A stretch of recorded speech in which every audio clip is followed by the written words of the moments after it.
पण नाही, शेवटी कॉन्ट्रॅक्टरच करणार.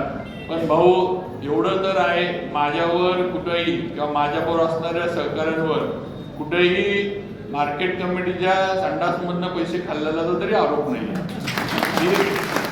आरोपपत्र पण नाही. हे समोरच्यांवर तर चौकशीत ना अख्तर आहे. मी खोटं बोलत असतो तर सांगा बाबा खोटं बोलताय म्हणून.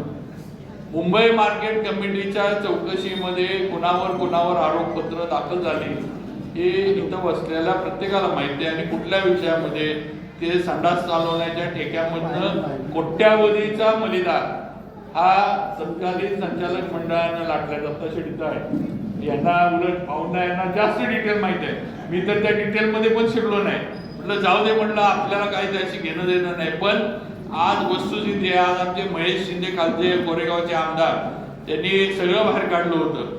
आज आरोपपत्र दाखल आहे की मुंबई मार्केट कमिटीच्या संडासच्या ठेक्यातनं पैसे हे कोट्यावधीचा मलिदा. म्हणजे आपण किती मूर्ख आहे सगळे विचार करा. संडास मधनं कोट्यावधी रुपये मिळतात आणि तिथं आपण रस्ते रस्ते रस्ते करत फिरतोय. हे आपली किती हे काय बिझनेस करण्याची क्षमता आपली किती छोटी आहे विचार करा. कुठनं कसा व्यवसाय करायचा आणि कोट्यावधीचा निधी मिळवायचा हे माथाडी नेत्यांना सगळ्या फार मोठ्या प्रमाणावर माहिती आहे. आपण काय बोलायचं त्याच्यात. पण ही वस्तुस्थिती आहे. त्यामुळे आज असले तरी आरोप माझ्यावर कुठं नाहीत हे अगदी मी ठामपणे अगदी ताठ मानेनं छाती काढून मी बोलू शकतो आणि सांगू शकतो. ही वस्तुस्थिती आहे. त्यामुळे मला फार काही बोलायचं नाही किंवा हे नाही. पण एवढंच सांगतो की आपल्याला आपल्या तालुक्याचा विकास करायचा आहे.